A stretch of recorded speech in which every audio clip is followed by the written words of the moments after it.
अच्छा जी, अब cherry orchard का हमारा क्वेश्चन चल रहा है। ट्रेजाई कॉमेडी, ट्रेजिक कॉमेडी दोनों को मिला दिया है, इसमें अलमिया भी आ गया, इसमें मजाक भी आ गया, इन दोनों का आंसर इसमें बताएं जनाब।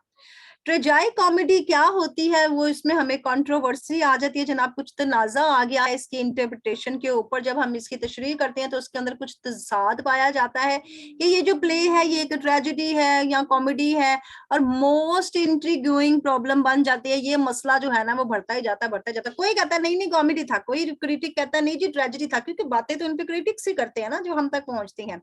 शेखब ने इंसिस्टेड किया है कि मैंने एक कॉमेडी लिखी है जनाब, आ कॉमेडी इन 4 एक्ट्स, लेकिन क्रिटिक्स कहते हैं ना जी ना, घर बिक गया, उनकी अमीरी चली गई, उनकी बेटियों की शादियां नहीं हुई, उनके हस्बैंड मर गए, उनके बच्चे मर गए, इतने तो इसमें गम भी आए हैं।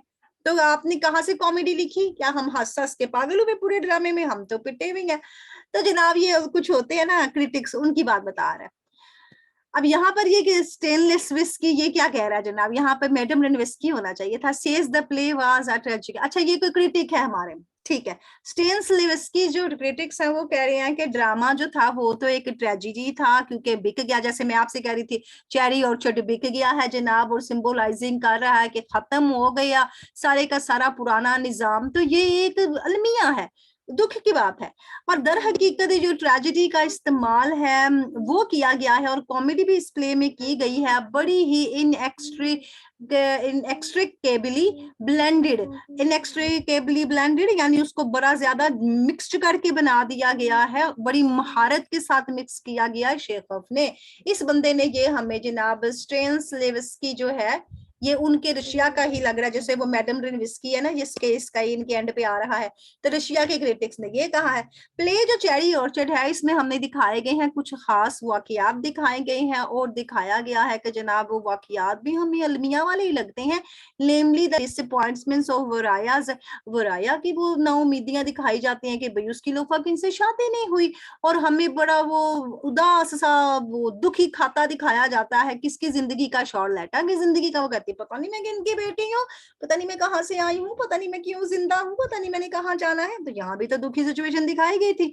और जो जिंदगी की हालत दिखाई गई है, वो जो एंड पे मिस्टर फोर्ड्स मर जाता है, सारे के सारे चले जाते हैं और ताला लगा जाते हैं घर को। मिस्टर लोफाकिन भी चला जाता है 6 महीने के लिए, और वो जो हमारा जो पिक्की डो जो होता है जिसका पाँव एक गोबर में रहता है उसको भी साथ ले जाता है, घर में कोई भी नहीं होता। और वो लाइफ ऑफ कैरी होती है, कहाँ गया फर्स्ट के डॉक्टर के पास ले गए, उसे हल्का बुखार था डॉक्टर के पास ले गए हो। तो उसी का पोता कमीना कहता है हाँ हाँ मैंने कह दिया था, 2 बंदे आए थे, ले गए ले गए ले गए दादा को ले गए डॉक्टर के पास। वो काम चोर इनको ये पक्का कर देता है कि दादे को ले गए हैं। और जब ये सारे के सारे चले जाते हैं तो स्टेज पे हमें दिखाया जाता है ताला लग गया और बाबा जी अंदर से बाहर आते हैं। वो भी उन्हें आवाज आती है एक्सिस की ना, वो कटने की आवाज आती है, तो वो कहते हैं क्या चेरी ऑर्चर्ड कट रहा है। वो बाबा उधर ही दम दे देता है और उसकी लाश वहीं पड़ी रहती है। कितने दिन पड़ी रही ये भी हमें पता नहीं। तो कितनी अलमिया की बात है ये भी, ये तो मजाक की बात थोड़ी थी। बाबा जी की लाश वहां पड़ी हुई है, लाश ने बदबू छोड़ दी होगी। हफ्ते 2 हफ्ते के बाद अगर लोफाकिन तो क्या की कहता है मैं 6 महीने बाद वापस आऊंगा, मेरी तो 6 महीने कमिटमेंट ही कहीं और है, 6 महीने तक आऊंगा, ये सारा साफ कर चुके होंगे, फिर आके यहाँ पे प्लाट बनाऊंगा। अनसक्सेसफुल जो लव अफेयर हमें दिखाया लाइबव का, लाइबव ने जो मोहब्बत के जनाब पींगे बढ़ाई थी वो भी कौन सी कामयाब थी। पहली शादी भी नाकाम हो गई, दूसरे भी मोहब्बत के दावे उसके नाकाम हो गई। मेमोरीज जो हमें दिखाई गई हैं जनाब मौत की, जो उसके शोहर के साथ अवस्था थी, जो उसके बेटे के साथ अवस्था थी, कोई खुशी की बातें थी ये। और पार्टिकुलरली खास तौर पर हमें जो फाइनल आउटकम दिखाया गया इस ड्रामे का, जो कि हमें बताया गया कि जनाब यहाँ पर डिजास्टर आ जाता है, पूरी बाई मार जाती है लाइबोफ की जिंदगी में। जो ही सेल हो जाता है उसका स्टेट उसकी रियासत, तो हमें उदास हो जाते हैं। लिहाजा हमें ऐसा ही फील होता है कि ये ड्रामा एक ट्रेजेडी है। ये पहले पैराग्राफ में आपने उसकी अपनी जाती राय दे दी। Despite the glimpse of the tragic undertone. अच्छा एक निगाह मार लेते हैं जो कि ट्रेजेडी जो हमें जज्बात दिखाए गए हैं या जो बातें बताई गई हैं चेरी ऑर्चर्ड में, वो क्या है। अकॉर्ड्स विद द, अब वो किसके साथ शुरू होती है? Ancient Greek conception. अंडरलाइन करें, इसके अंदर जो पाया जाता है ना कॉन्सेप्शन, नजरिया जो पाया जाता है वो कदीम यूनानी नजरिया पाया जाता है, जिसमें कॉमेडी तो ताल्लुक होता ही होता था, लेकिन कॉमेडी को कहते थे फोइबल्स यानी बुराइयां और उससे बेवकूफियां कहा जाता था in the day to day lives. याद है आपको अरिस्टोटल ने क्या कहा था कि कॉमेडी घटिया होती है, कॉमेडी जो होती है ना वो माइनर होती है, और ट्रेजेडी हाई होती है, ट्रेजेडी हमें कुछ सिखा के जाती है, कॉमेडी तो हमें मस्खरे किया करते हैं। तो भी यहाँ पर उसने कहा कि अगर उस लिहाज से देखते हैं तो यहाँ पर जो कॉमेडी थी ना वो एक नाकामी ही कहलाती है, एक कमजोरी ही कहलाती है, और ऑर्डिनरी पीपल करते हैं कॉमेडी को, लेकिन ट्रेजेडी किसके साथ होती है? ग्रेट सोल्स के साथ। ये पूरी इसने एरिस्टोटल की ही आपको दे दी है। एलिवेटेड थीम हो जाता है जब आप कॉमेडी कर रहे होती हैं और जब हमें जिंदगी की कुछ कड़ियां दिखाई जाती हैं जिनमें दुख हो, बेयकीनियां दिखाई जाती हैं, इरेजोल्यूशंस दिखाए जाते हैं, जिसमें चिड़चिड़ेपन दिखाए जाते हैं, हमारी मोहब्बत, हमारी उम्मीदें, हमारे ख्याल, हमारे वो सारे के सारे पैरा पैराग्मेटिज्म जो हम मंसूबे बनाते हैं, हमारी मोरल जो अहलाकी कमजोरियां, हमारी तरसने वाली आदत, मुझे ये मिल जाए, मुझे ये मिल जाए, हमारी अपनी जात को धोखा देना, हमारी किसी बात को गलत समझ लेना, फतह का होना या नुकसान होना या किसी मुसीबत में मुब्तला होना, ये सारे का सारा करेक्टराइज्ड किया गया है हमारे सामने। इसकी किरदार कशी की गई है चेरी ऑर्चर्ड के अंदर, और बड़ी मुनासिब लगती है जब हम इसको देखते हैं नोशन ऑफ कॉमेडी में। जब हम ये सारी चीजें देखते हैं कि यानी कोई रोता है तो इतना भी नहीं रोता कि हमें ही रुला दे, रोने में थोड़ा थोड़ा हंसी भी होती है, तो ये जनाब नोशन ऑफ कॉमेडी इसके अंदर आ जाता है। अब प्रॉब्लम जो दिखाई गई है ट्रेजेडी की और कॉमेडी की, ये दोनों मसाइल जो हमारे सामने रखे गए हैं, ये हमारे सामने क्या पेश करते हैं? ये हमारे सामने फर्क पेश करते हैं किसके अंदर? राइटर के बताने के अंदर और प्रोड्यूसर के अंदर। राइटर कौन है? शेखव है, और प्रोड्यूसर कौन है? जिसने स्टेज पे इस ड्रामे को प्ले किया था। कॉन्सेप्शन प्रोडक्शन वहीं से शुरू हो गई थी। राइटर ने कहा मैंने कॉमेडी लिखनी है, प्रोड्यूसर ने कहा ये तो ट्रेजेडी के तौर पर हमारा ड्रामा बिक रहा है। अब ये जो रीजन हमें दिखा ली है, अच्छा ये वो वहां का प्रोड्यूसर है, फिर ये स्टेनलेविस्की जो है ये प्रोड्यूसर है, ऊपर नाम आया ना इस बंदे का, ये प्रोड्यूसर है इसका, जिसने उस वक्त ड्रामे को स्टेज किया था। ये चैलेंज करता है कि that the situation presented in the play basically pathetic, कहता है काबिल रहम हालत है जो ड्रामे के अंदर हमें दिखाई गई है। फैमिली है, उसका सब कुछ खो रहा है, उसके सर से छत खो रही है, उसके हाथों से उसका घर जा रहा है, उनकी अमीरी खत्म हो रही है, और ये जो पुराने जो थे ओनर जो थे वो घर के, वो अब क्या कर रहे हैं? वो बारोइंग मनी कर रहे हैं, लोगों से पैसे उधार मांगते फिर रहे हैं। तो ये जो सेलिंग हो रही थी इस रियासत की, तो हर किरदार परेशान है। लाइबो और उसका भाई गेव जो है वो बड़े जज्बाती जुड़े हुए हैं इस चेरी ऑर्चर्ड के साथ। तो हमें दिखाया गया है कि वो कट फट सी जाती है, टूट फूट सी जाती है अपनी जज्बाती मोहब्बत के अंदर उस आदमी के लिए, और अपनी मोहब्बत के लिए जो कि उसे इस सरजमीन से है। तो सारे ही टूटे फूटे से किरदार है, दुखी है। गेव भी बड़ा जज्बाती हो जाता है अपने ही तरीकाकार के अंदर, और इनमें से कोई भी ऐसा बंदा नहीं है जो कि अपने आप को महफूज महसूस करे और खास फ्यूचर उसे नजर आता हो कि टुक अप टू के वो इस मुस्तकबिल में चले जाएंगे। गेव की जिंदगी के ऊपर भी एक मकसद होता है जनाब, और वो क्या होता है कि वो तरस हमें नजर आता है उसके ऊपर, और उसके बचपन की जो बेजारो मददगारी है वो उस पे हमें तरस आता है। अगरचा ये जो उसकी काबिल रहम हालत है, और इन तमाम किरदारों के जो कि बड़े बड़े किरदार हैं वो बहुत ज्यादा दुखी हैं, और हम उनको बिल्कुल नजरअंदाज नहीं कर सकते हैं। बेशक इसमें बहुत ज्यादा मजाक पाया जाता है, लेकिन इसमें बहुत ज्यादा फार्सिकल्स वही होती है ना जो आके दूसरे पे काबज हो जाने, ऐसे हालत भी तो पाए जाते हैं ना, वो पुराने जो होते हैं मालकों के ऊपर नए मालक आके काबिज हो जाते हैं।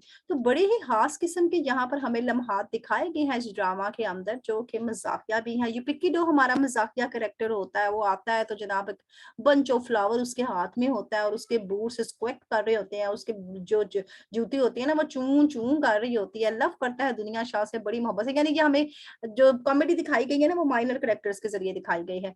वो उसके ऊपर आ रहा होता है ना, जब वो बूट पकड़ के छूं चूं कर रहे होते हैं, तो आते ही ना दुनिया शाह दरवाजा खोलने के लिए खड़ी होती है, तो उसके पैरों में गिर जाता है, और बड़ा उसको मुंह सर उठा के फूल पकड़ाता है कि जैसे उसको ऑफर करवा रहा है। वो फूल पकड़ के तो मुंह भी नहीं लगाती इसको। अब looks at her and he is so much confused, और उसे देखते परेशान हो जाता है। फ्लावर्स जो नीचे गिरे होते हैं उसके हाथ से गिर जाते हैं, और ही स्क्रैम्बल्ड उन्हें जल्दी जल्दी इकट्ठा करता है और पिकअप करता है और फ्लावर्स और दे देता है दुनिया शाह को, और कहता है गार्डनर को ये माली ने मुझे दिए हैं, send them for the dining rooms. अब फूल देते वक्त उसे ये कह रहा है कि माली ने फूल भेजे, और फूल ऐसे उसके पैरों में बैठ के उसे पकड़ा रहा, जैसे कि रोमांटिक हीरो पैरों में बैठ के तो हीरोइन को कुछ फूल पकड़ा रहा होता है। ये पिक्कीरो कहता है the gardener sent these, he says they are for the dining room. Gardener ने दिया, कहता है डाइनिंग रूम में रख दो, when Duniya Shah brings a drink for लोफाकिन, जब वो लोफाकिन के लिए ड्रिंक लेके आती है तो ही नॉक्स ओवर अ चेयर, तो वो चेयर के ऊपर नॉक कर रहा होता है at the site of her, उसको देखने के लिए तो चेयर से नीचे गिर जाता है।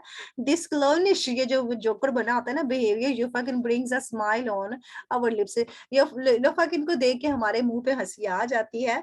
तो उसको उसको देख रहा होता है ना, तो चेयर फिसल जाती है, धर्म से नीचे गिरता, तो कहता है हाय तू बदकिस्मत, हमेशा चोटें लगवाता है। ये पिस्टिक जो होता है ना, ये भी इनका मजाकिया, वो एक लैंड नेबर होता है, लैंड का ऑनर भी होता है, और ये भी इनसे उधार मांगने आया होता है। लफाकिन इसको लाइबोफ को कहता है कि how he had fared in Paris, Paris में तुमने ये कितने जनाब फेयर किए, तुमने कहाँ कहाँ पर खाने खाए, किस किस होटल से तुमने एंजॉय किया, ये पूछने वाली बात है।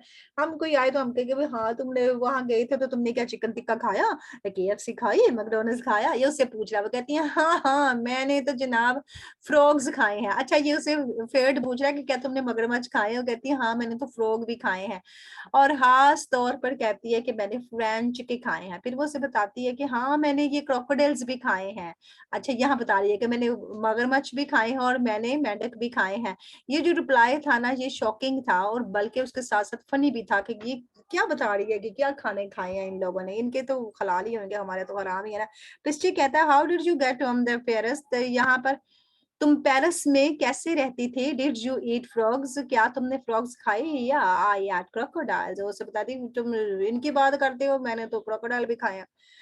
लाइबोव जब बुलाती है ट्रोफिमो को, यानी कि मजाकिया सीन बता रहा है, लाइबव वही है जो अनाया की माँ है, ट्रोफिमो इनके बच्चे का उस्ताद होता है ग्रिशिया का, लेकिन ग्रिशिया डूब कर मर जाता है, तो अनाया के साथ इसके अफेयर भी चल रहे होते हैं। उसको कहती है कि जनाब ये बंदा जो है ना, इसको कहती है प्रैग, कि ये एक वो बंदा है जो जल्दबाजी में काम करने वाला है, इसको पसंद नहीं करती। ये इससे अनाया का हाथ मांगता है तो उसे कहती है ये बात मुझसे दोबारा मत करना, तुम आ गए नाया का हाथ मांगने वाले, करते क्या हो, तुम्हारे पास है क्या। और लोफा किनको तुन तुन के बेटी का रिश्ता दे रही होती है, और इसको देने को तैयार नहीं होती क्योंकि दौलत नहीं होती ना इसके पास, और लूजेस सेल्फ कंट्रोल। ये वहां से ना नाराज होकर उठ के चला जाता है, जब वो इसे इनकार करती है ना तो ये ना सीढ़ियों से फिसल जाता है, डाउन स्टेयर्स की तरफ जा रहा होता है तो वहां से फिसल के गिर जाता है। यानी ये कॉमेडी सीन हमें दिखाया गया है, ये कॉमेडी सीन होता है, ये एक्सीडेंट होता है ट्रॉफिमो के साथ, वो सीढ़ियों से उतर रहा होता है क्योंकि वो उसे कह रही होती है कि तुम क्या एक ड्रैग हो, बकवास से बंदे हो। दोनों लड़ पड़ते हैं ना ये दोनों, मुंह बोली सास और मुंह बोला दामाद, तो वहां से वो उठ के आता है तो सीढ़ियों से गिरने लगता है।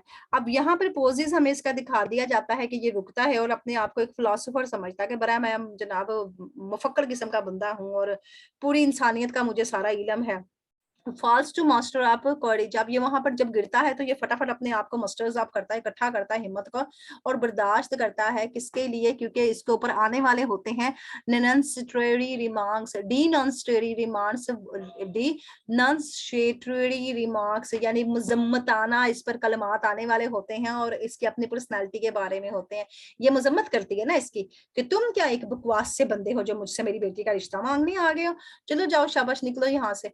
और लाइबव जो होती है वो कहती है you are nothing but a prig, तुम कुछ भी नहीं हो लेकिन एक फजूल आदमी हो, और बल्कि फजूल भी नहीं, मैं तुम्हें अगर दोस्ताना तरीके से कहूँ तो तुम एक दूसरी दुनिया की मखलूक लगते हो मुझे। ट्रफीमो कहता है कि आप इस किस्म की बातें कर रही हैं, I don't know what you mean, मैं नहीं जानता आप ये कहने का मतलब क्या है, फिनिश फिनिश फिनिश, बस बहुत होगी, मेरी बेइज्जती और करने की जरूरत नहीं है। पिस्टिक वही इनका हमसाया है, कहता है he is as strong as a horse, वो कहता है कि जनाब अपने आप को कह रहा है, पिस्टिक अपने आप को कहता है कि मैं इतना मजबूत हूँ जितना घोड़ा होता है, और ये शॉर्लेटा के पीछे लगा होता है जिनकी नौकरानी है ना जो वहां से आई है, उसका दीवाना बना होता है। और कहता मेरा फादर मुझे कहा करता था जनाब एंशियंट स्टॉक ऑफ द सिमन, वो पिस्टिक वाज डिसेंडेड फ्रॉम कलोगियो हॉर्स, कहता है पुराने स्टॉक का बंदा हूं मैं, पुरानी हड्डी हूँ, बड़ा मजबूत हूँ, और मेरा नाम पूरा है सेमियो सेमियोनोव पिस्ट्रिक, कहता है मेरा नाम है, और मैं जनाब बड़ा ही शानदार किस्म का कि लेगिया घोड़े की नस्ल का ताल्लुक रखने वाला, यानी अपनी तारीफें कर रहा है कि मैं वो हूँ, अपने आप को घोड़े से मिला रहा है, जानवर से मिला रहा है। अब इसका गुरूर देख ले, कंपेयरिंग कर रहा है अपने आप को किसके साथ, और अपने फोर फादर को घोड़ों के साथ, तो क्या ये मजाकिया बात नहीं है। वो घोड़े और गधे के साथ मिला रहे हैं, लिहाजा यहाँ पर हमारे होंठों पे थोड़ी-सी स्माइल आ जाती है कि तुम इंसानों के साथ मिलाओ, किसी शहंशाह से मिलाओ, सिकंदर से मिलाओ और किसी अलेक्जेंडर से मिलाओ, तुम घोड़े से मिला रहे हो। पिस्ची कहता है, mind you I am as strong as horn, क्या आपको लगता नहीं मैं इतना मजबूत हूँ जितना कि घोड़ा। जनाब ये जो सेल चेरी ऑर्चर्ड की दिखाई गई है ये बड़ी ट्रेजिक होती है। लाइबा और गेव की जिंदगी में तो दुख ही आ जाते हैं और लिहाजा हमें क्या दिखाया जाता है। लेकिन if we look at the whole affairs, अगर पूरे अफेयर्स को देखते हैं दूसरे पॉइंट्स ऑफ व्यू के साथ, यानी हमें नजरिए के साथ, तो हमें ये ट्रेजिक नहीं लगता, क्योंकि मजाकिया सीन आपको काफी सुना दिए उन्होंने। और हमें पता है कि अगरचे ये सारे लोग बड़े भारी कर्ज के नीचे मुब्तला हैं और जो सेल होने वाली है और ये इस काबिल नहीं है कि इसको गेट आउट कर सकें, यानी इसको बाहर निकाल सकें। और इनकी हालिया माली हालत भी ऐसी नहीं है, बड़े ही क्राइसिस का शिकार है, परेशानियों का शिकार है, माली तौर पर इनके पास पैसा कोई नहीं है। अब ये ट्रेजिक बात थी, ट्रेजिक है जनाब। लिहाजा हम बड़ी सेफली कह सकते हैं कि शेफ़अप ने क्या किया है, बड़ी ही टेक्निकली ब्लेंडेड कर दिया है। अब यहाँ पर आपने शेफ़अप की तारीफ कर दी है और उसे बता दिया कि उसने मिक्सचर बना दिया है ट्रेजिक का और कॉमिक सिचुएशंस का।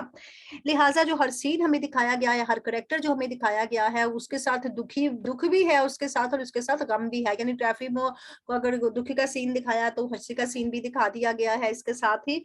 और एक ही वक़्त में हमें दोनों सीन दिखाए जाते हैं। ये भी याद रखिएगा, सेम टाइम को अंडरलाइन ज़रूर करना है आपने, क्योंकि एक ही वक़्त में 2-2 सीन चल रहे होता है। उधर लड़के आ रहा है, नीचे गिरा है, उधर वो इसको कोई घास नहीं डाल रही शोल देता तो अपने आप को घोड़ा कह रहा है।